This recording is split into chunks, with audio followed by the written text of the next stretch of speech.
I don't think past courtroom dramas paved the way for today's infotainment approach that the news media have taken, and was particularly evident in the 2016 political campaigns. I'm not saying they had no effect at all, but I believe the way to today's infotainment was paved a long time ago. Reagan's abolishing the fair doctrine in the 80s that really required a balanced approach of coverage.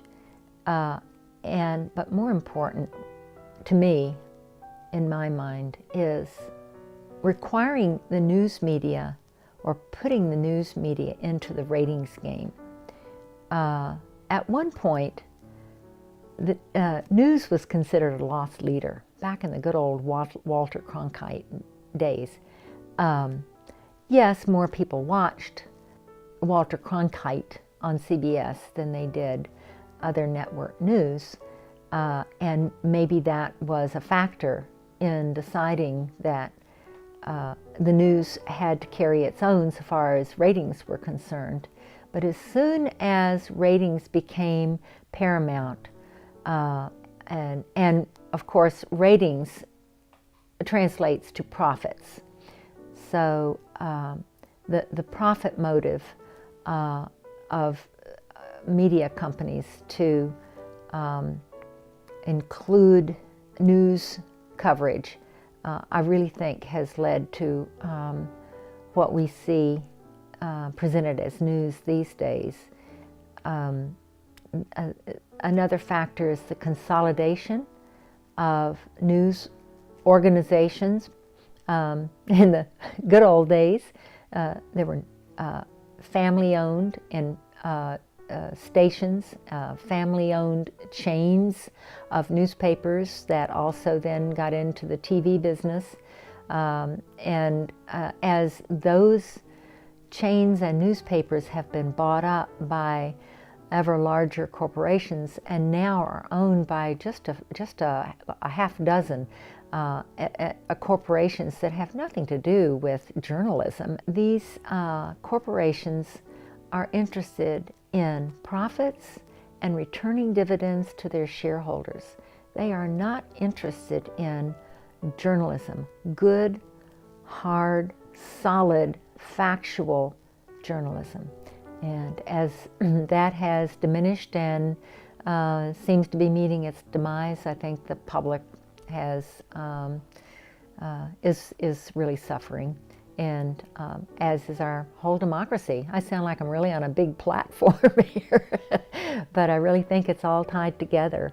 And I think we have seen and continue to see that in our political world, particularly with regard to coverage of presidential elections and presidential administrations.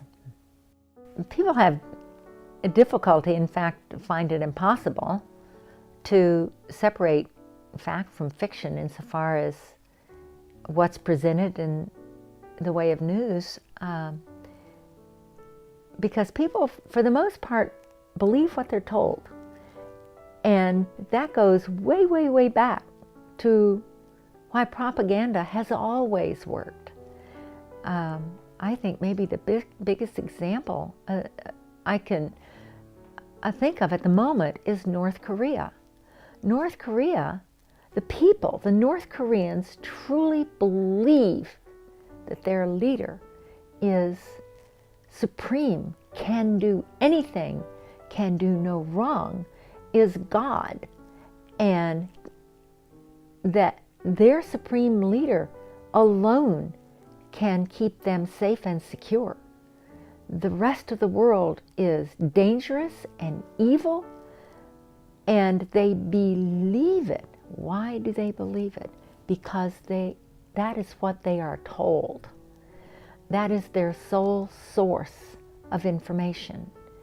And that's why I find people who rely on a single source of information in this country dangerous. People who watch only one news channel, for instance, and there is one news channel that is viewed by the vast majority of people who consume TV news.